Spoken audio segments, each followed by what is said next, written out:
Hi hello welcome. Pawan Kalyan OG release date వెనుక ఇంత కథ నడుస్తుందా? అవును, 10 ఏళ్ల క్రితం వచ్చిన తుఫాన్ గుర్తుందా? అలాంటోడు మళ్ళీ వస్తున్నాడంటే ఈ డైలాగ్తో ఓజీ గ్లిమ్స్ వచ్చి ఇంటర్నెట్ ను ఒక ఊపు ఊపేసింది. పైగా సెప్టెంబర్ 27న ఆ సినిమా రిలీజ్ అవుతుంది అని మేకర్స్ తర్వాత డేట్ కూడా అనౌన్స్ చేశారు. అదే డేట్ కి 10 ఏళ్ల క్రితం పవన్ కళ్యాణ్ అత్తారింటికి దారేది సినిమా రిలీజ్ అయ్యి ఇండస్ట్రీ హిట్ అయింది. సో అలా కూడా ఆ డైలాగులు పవన్ కళ్యాణ్ ఫ్యాన్స్ కి మంచి హైప్ ఇచ్చాయి.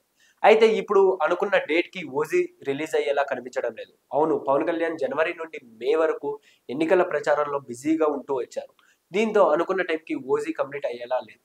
అందువల్ల సెప్టెంబర్ 27కి ఓజీ రిలీజ్ అవ్వడం కష్టం.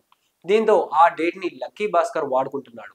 అవును, దుల్కర్ సల్మాన్ హీరోగా వెంకీ అట్లూరి దర్శకత్వంలో తెరకెక్కుతున్న ఈ చిత్రం సెప్టెంబర్ 27న రిలీజ్ కాబోతున్నట్లు కొద్దిసేపటి క్రితం అధికారికంగా ప్రకటించారు మేకర్స్. సితారా ఎంటర్టైన్మెంట్ సంస్థపై సూర్యదేవర నాగవంశీ చిత్రాన్ని నిర్మిస్తారు. జీవి ప్రకాష్ సంగీత దర్శకుడు. ఇదిలా ఉంటే ఇప్పుడు ఇంకో ప్రచారం కూడా మొదలైంది. దేవరా సినిమా రైట్స్ ని కూడా సితారా ఎంటర్టైన్మెంట్ సంస్థ దక్కించుకుంది. ఈ సినిమాని సెప్టెంబర్ 27న రిలీజ్ చేయాలనే ఆలోచనలో చిత్ర బృందం ఉంది. అందుకోసమే నిర్మాత నాగవంశీతో సెప్టెంబర్ 27న డేట్ ని లక్కీ భాస్కర్ రిలీజ్ డేట్ గా లాక్ చేసినట్లు ఇన్సైడ్ టాక్. మరి ఇందులో ఎంతవరకు నిజముందో తెలియాల్సి ఉంది. సో ఇలాంటి మరిన్ని ఇంట్రెస్టింగ్ అప్డేట్స్ కోసం please do like, share and subscribe to our channel.